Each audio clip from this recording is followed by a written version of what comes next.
As the Nationals have been in a slump here recently, so has star shortstop CJ Abrams. So looking deeper into it, what has been the cause for CJ Abrams' slump and how can he get out of it?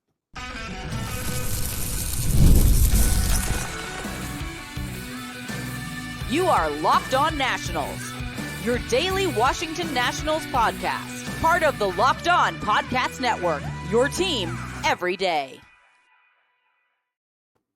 And thank you all for making Locked On Nationals your first listen every single day, as we are free and available wherever you get your podcasts. And of course, I'm your host, Ryan Clare. You can catch me over on Twitter at RyanClaire11 and as well as the show page at LO_Nationals. For all your latest Nationals news and notes, make sure to check us out over on Twitter. And of course, while you're at it, make sure to search up Locked On Nationals on Spotify, the Odyssey app, wherever you get your podcasts, including over on YouTube. Hit that subscriber button for me as well. Maybe drop a thumbs up. And again, hit that subscriber button. I'd be very much so appreciated as you listen to Locked On Nationals, where it is your team every single day. So later on in today's show, we will be discussing a lot of different things, but the Nationals are off today, so there will be no game preview, and this is a much-needed day off, in my opinion. But Ildemaro Vargas, this guy adds value to the Nationals team. He is an underappreciated player. I barely bring him up, but I think it's time to start recognizing what he provides for this Nationals team. We'll discuss that a little bit later on in today's show in that third segment. And in the second segment, let's preview some things here. The Nationals, they've got a lot of very good support as far as their veteran staff goes, whether it's starting pitchers, whether it is a bullpen piece, or even some outfielders out there. At this point in time, should the Nationals have a fire sale? I think that is kind of an interesting conversation. And in fact, besides James Wood being called up or not being called up, I think that will be the biggest storyline going into this summer as the Nationals start to heat up. And of course, the Nats, they've got to have some decisions to make. Should they have that fire sale? And if they do, who will be on the block? We'll discuss that in the second segment of today's show. But star shortstop, CJ Abrams. He has been in a massive slump all of May so far. It is May 23rd. He has really not been looking like himself. So what has been the issue and what is the fix? We'll discuss that, but today's episode is brought to you by Game Time. Download the Game Time app, create an account, and use code LOCKEDONMLB for $20 off your first purchase. And of course, terms do apply. Again, that is LOCKEDONMLB for $20 off your first purchase. Now we get back into it as CJ Abrams, he has been in a slump. This has kind of been the plateau that I think a lot of people have been expecting, at least myself. He now's got an OPS under 800. And again, CJ Abrams is 23 years old. We have to remember all these different things that, number one, he didn't really have all that much time to develop down in the minors. And again, he kind of got thrown up to the majors basically as soon as he got within the Nats. And even beyond that, when he started on opening day for the San Diego Padres back in 2022. He was in that Juan Soto trade. And of course, that was a monster trade for this team, and now we're kind of reaping the benefits of it as you've got a star shortstop with CJ Abrams, you've got a stud with Mackenzie Gore on the bump, and then you also have James Wood and also a couple other pieces like a Robert Hassel III who's been heating the bat up down in the minors as well. But over the last month, CJ Abrams has been in a really big slump. He started off in March and April batting .295 with a .373 OBP and a .619 slug. That was a .992 OPS. His .619 slugging was amongst the best in Major League Baseball. At one point in time, he actually held the number one spot, and it wasn't just over the course of like a week. This was, of course, over a few weeks of a season. That is pretty good when you're considering 23 years old, star shortstop, a lot of expectations for him. And again, he's not really known for his power. But ever since then, in May, it has fallen off. As soon as the calendar hit May, he is batting .205, a .222 OBP. His slugging is down to a .256, and he's got a .479 OPS. And also in that time frame as well, he had 4 triples back in March and April. This month, he's got 0. He's got no home runs. He had 7 home runs in April and March. And also, even looking at it, he had 7 stolen bases last month to only 1 this month. And also, 17 strikeouts through this month, 20 strikeouts just last month. He had 11 walks last month, and now he's only got 1 walk this month. at this point in time, I'm trying to kind of take all things together here. One thing, if you're familiar with this podcast I was talking about, when you took CJ Abrams out of the leadoff spot, that's really when I think that this kind of slump started. That is really when I think CJ Abrams may have fallen off just a little bit. I've always been a believer in the sense that you should not be fixing something that isn't broken. CJ Abrams in the leadoff spot wasn't broken. Now, you may be making the argument that David Martinez may make behind the scenes, that a lot of different people may make and say, well, if he's going to be hitting for this power, you might as well put someone like Jacob Young ahead of him, and so he can drive in a little bit more runs. But I don't really think that should be the case because, again, this season is not about right now, and that is the unfortunate truth. It is about the future. CJ Abrams will be your future leadoff guy for the next 5, hopefully 10, 15 years. That is the goal for him. That is going to be the goal for him probably for the rest of his career. So he's going to get on base, be a little pesty out there, and that is what you expect from him. This is the CJ Abrams that I think a lot of people kind of expected. Not someone who's going to be your second hitter and be your best hitter on the team. You've got Dylan Cruz and James Wood and Brady House coming up who will be your power guys, who will kind of be the guys to be behind CJ Abrams. And those guys will hit him in. But I think as soon as you switch that role, that's kind of what got CJ Abrams into this funk a little bit. And I think it's starting to not look all too great at this point. And obviously, David Martinez made the adjustment. CJ Abrams back in the leadoff spot, and I think that is where he belongs, and it still really hasn't changed all too much. So what is the issue then? If you look into it, he is seeing way more off-speed pitches this season. He is seeing 19%. 19% of his pitches this year have been off-speed pitches compared to 12% just last year. He's got a 293 slugging against off-speed. That has been his Achilles heel all season long. But then when you kind of look at him in a little deeper dive metrics here with Baseball Savant, his numbers are still really good.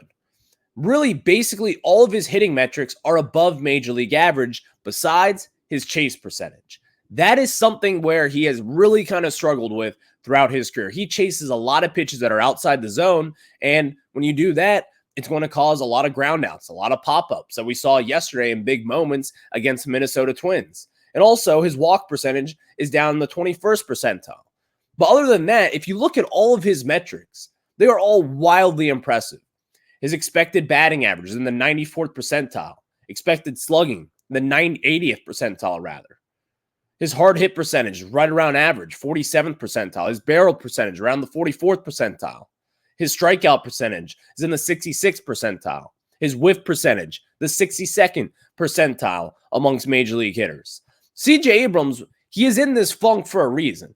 In my opinion, I do think that a big part of this is why David Martinez kind of tinkered with the lineup a little bit.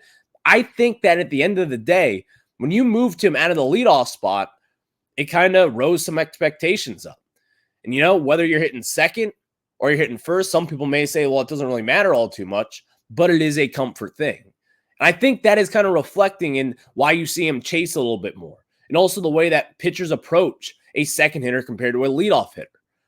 Now, they have all the numbers. They have all the metrics of what CJ Abrams can and can't do. All that stuff is in their iPad sitting in the dugout. But still, you can talk about all these different things. But I do think the most important thing with CJ Abrams was taking him out of that leadoff spot.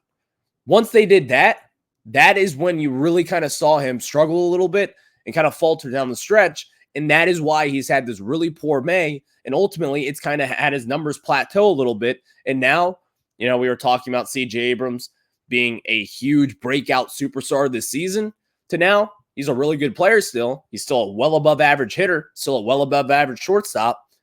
But the numbers don't look as pretty as they once did.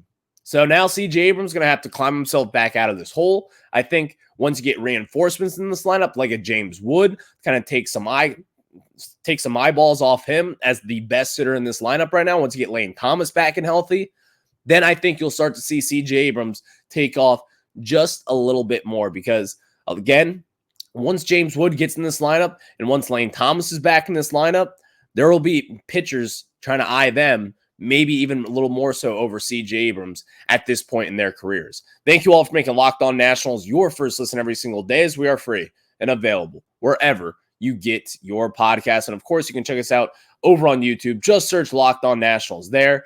That is where you'll find your daily coverage of the Washington Nationals. Next, let's preview a little deadline talk because the Nationals, they're in a little bit of a weird situation. Do you have a fire sale or do you not? I'll discuss that after we tell you guys about our good friends over at Game Time. And guys, Game Time is an authorized ticket marketplace of Major League Baseball, which makes getting tickets faster and easier. Prices on the Game Time app actually go down the closer it gets to the first pitch. And of course, with killer last-minute deals, all-in prices, views from your seat, and their lowest price guaranteed, Game Time takes the guesswork out of buying MLB tickets. And of course, when you're going against the Mariners this weekend, I can tell you this, on Friday night, which is tomorrow, I work right outside Nationals Park. I do this all the damn time, and I just walk up to the Nationals Stadium. And of course, when I do that, I open up Game Time, and bam, just a few clicks away, I get their flash zone deals that I want you guys to experience. And of course, I get the images of the seats of where they will be. Is there anything going to be in my way? I can check that with Game Time, and I want you guys to have the flawless experience just like I do. So all you have to do is take the guesswork out of buying MLB tickets with Game Time and download the Game Time app, create an account, and use code LOCKEDONMLB for $20 off your first purchase. Again, terms apply. Again, create an account and redeem code LOCKEDONMLB for $20 off your first purchase. Again, download Game Time today. Last minute tickets, lowest price guaranteed. Now, let's tell you guys about some of our very good friends as well over at FanDuel. And guys, when we talk about FanDuel, you need to know that it is winner take all time in the NBA and NHL, and FanDuel is giving you a shot to bring home a big win of your own. Right now, new customers get $150 in bonus bets with any winning $5 bet. That's $150 to bet on spreads, money lines, player props, and more. And of course, it is now NHL season, and of course, it is NBA playoff season. What I want you to do is just what I do. I go to a same game parlay. And of course, maybe you want to look at the Boston Celtics winning game 2 against the Pacers, or you want to take the Timberwolves again after they just beat the Nuggets last night. I could do that. Have a plus 130 parlay between those teams winning. And if you do that, you could ride with me as well. So visit FanDuel.com/lockedon and make every playoff shot count. Again, visit FanDuel.com/lockedon and make every playoff shot count. FanDuel, America's #1 sportsbook. Again, visit FanDuel.com/lockedon. Thank you all for making Locked On Nationals your first listen every single day, as we are free and available wherever you get your podcast. And of course, if you haven't already, everybody, you should check out the 24/7 live stream of Locked On Sports, because you may be watching Fox Sports or on ESPN on your TV all day, and you're going to have to turn down the volume with all that shouting. Make the switch to Locked On Sports today, a free 24/7 streaming channel programmed for you every day to bring you the biggest stories without all the screaming. Locked On Sports today brings you can't-miss analysis, opinions, and news streaming 24/7 on YouTube or the free Amazon Fire TV channels app, part of the Locked On Podcast Network, where it's your team every day. So now, let's get into it, as we're going to take a little early look of the Nationals deadline here. This is going to be one of those interesting deadlines for this Nationals team, because again, you're going to be potentially selling pieces that could help you down the line. Because again, the Nationals are just a handful of games back from a wild card spot. Now, are they going to make a playoff run? No, probably not at this point in time. We know that this is a rebuilding team. You're going to have a lot of younger guys coming up through the system here, making their debuts, hopefully within the next days when it comes to James Wood, but maybe a few weeks, few months for someone like Dylan Cruz maybe at this point. And who knows what else could be coming our way. But now you have to kind of think about this. Do you sell off veteran pieces at the deadline, or do you hold on to them and try to make a run next year? Because again, this Nationals team, they've got a couple deadline pieces here that you could be selling off. Number one, Joey Gallo. Is he going to be sold at the deadline? Well, I think he's either going to be dealt at the deadline. I don't know what you'd get back for him. He's batting nearly 120. I basically have the same amount of hits as he does this year. I love Joey Gallo. Great guy. Couldn't be better. I like the signing when the Nationals did it. But still, what are you going to be doing with that? Because Joey Gallo at this point in time in his career, he's not hitting for power. He's striking out. And again, you saw this in huge situations yesterday. The runners on second and third in the 8th inning. All you needed to do is put the ball in play, get a run in. He could not get that job done. Joey Gallo, at this point, he's either going to be DFA'd, which is not that unrealistic, or he's going to be dealt at the deadline. Someone like him, I look at him and say, yeah, he should probably be traded. But now this is where it gets interesting. Hunter Harvey, Dylan Floro, Kyle Finnegan, guys like that in the bullpen who have, number one, all three of those guys have been incredible so far this season. You can even throw in someone like a Jordan Weems, who has also been incredible. The thing is with all three of those guys is that they are not young. They are not young pieces. And again, Dylan Floro, besides him, but Kyle Finnegan and Hunter Harvey, they don't have miles on their arms. These are guys who have been out there pitching for major league teams for quite some time. Kyle Finnegan was signed out of the minors by the Nationals in 2020, and he was made a pretty big role once he was signed from the Oakland Athletics, rather. Sorry about that. Once he was signed by the Oakland Athletics, or from the Oakland Athletics. Oh my gosh, what is wrong with me today?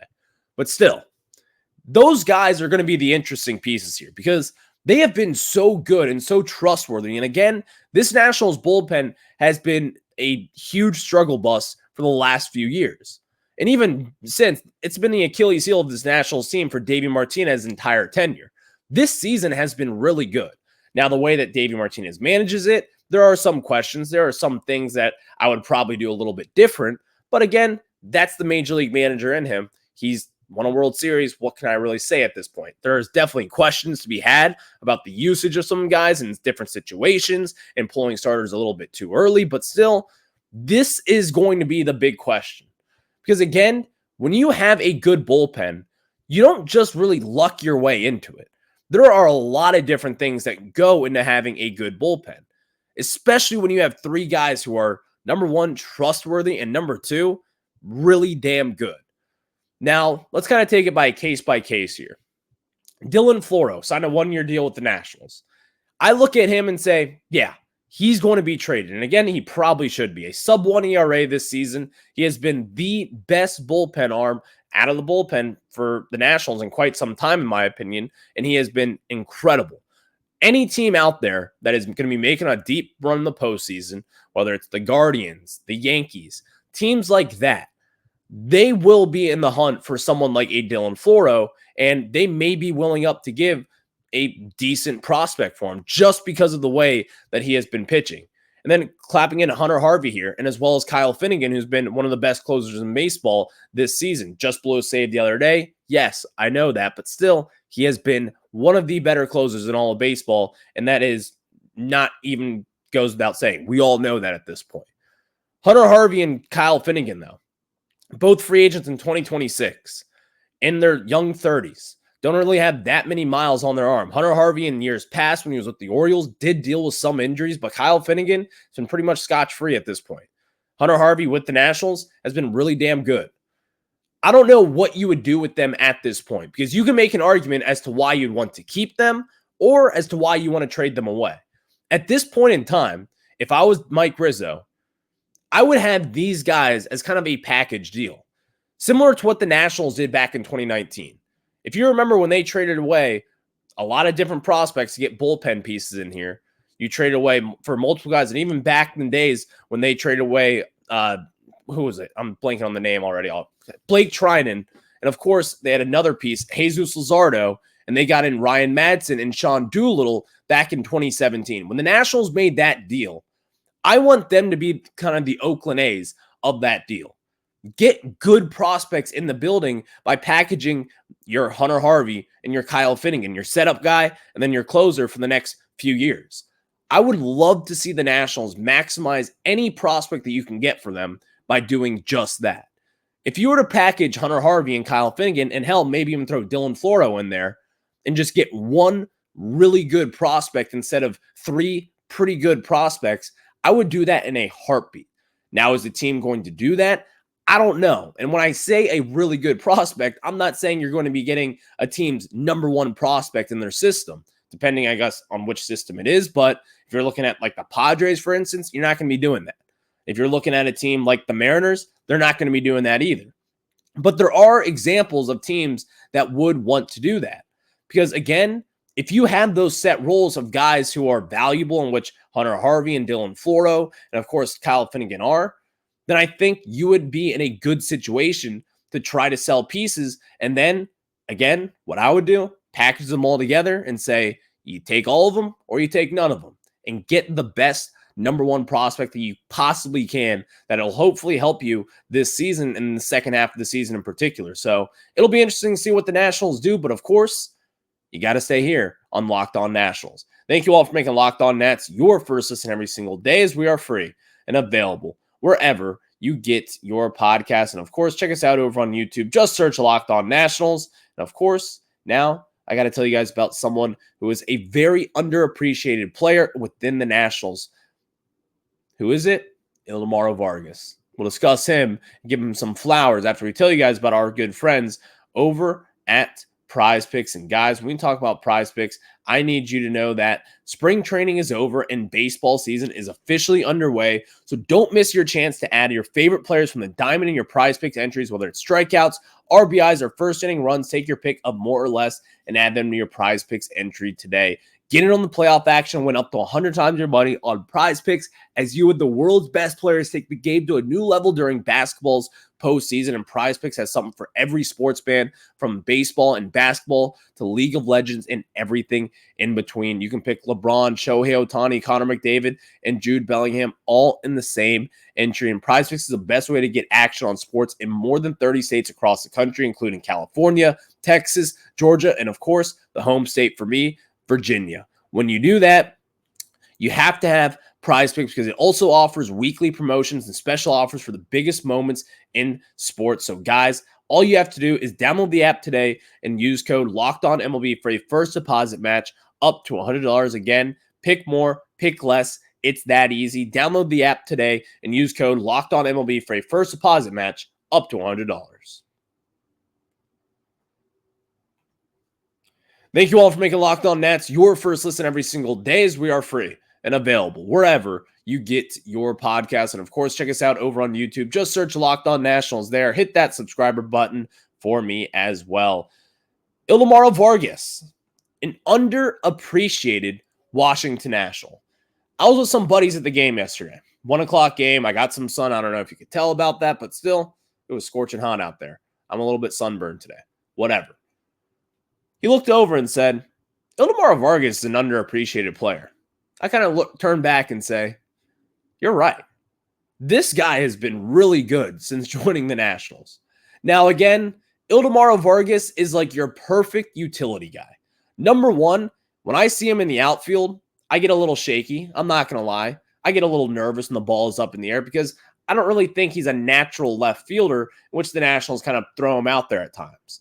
But the fact that he can do it and get by with it is value in itself. When he plays over at third base, he looks good. When he plays over at shortstop, he looks good. Plays second base, looks good. This is kind of like your ultra utility guy, in which every winning team needs that. But it's also not just about his defense. This guy is getting it done at the plate. Again, through 83 at-bats this season, he's batting .313. He's got a .406 on base, a .434 slug. That is an .840 OPS, everybody. And again, it's only through 83 at-bats. There are a lot of different guys that if you were to look at a small sample size just like this, you would say, wow, this guy's really good.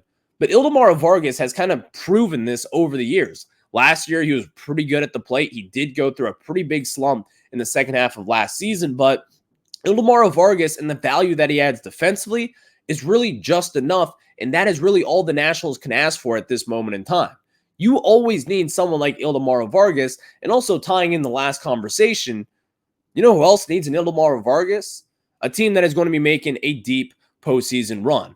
That is when you kind of have to have someone who can play any position, who can run the bases, be a clubhouse guy, because also, if we aren't really aware, Ildemaro Vargas is a big clubhouse guy, not to the point that Gerardo Parra was back in 2019, but he's kind of the guy who mixes it up a little bit. You see him kind of goofing around in a good way, and I think that kind of adds to team chemistry. And of course, when you're one of those utility guys, you want to have a little bit of fun. Ildemaro Vargas is all about the fun, and of course, he is getting it done at the plate. He has been good defensively, and he has really turned himself into the ultimate utility guy for the Washington Nationals after they picked him up after the Cubs DFA'd him back in 2022. So Ildemaro Vargas, good player, underappreciated. You are now appreciated here on Locked On Nationals. I can tell you that much. And of course, keep your eye out for him because he could be getting a little bit more playing time than what you may expect. Thank you all for making Locked On Nats your first listen every single day, as we are free and available wherever you get your podcast. And of course, check us out over on YouTube. Just search Locked On Nationals. And while the Nationals have the day off tonight, maybe just check out some old Locked On Nationals podcasts, as we've talked a lot about James Wood here recently. We've talked a lot about the pitching staff here recently. You can check those out all wherever you get your podcast. And of course, I will catch you guys on the flip side. Enjoy the night off. Watch some baseball outside of the Nationals. Maybe just watch a movie. I don't know what I'll do yet. It'll suck without the Nats tonight. But I'll catch you on the flip side. Have a good one.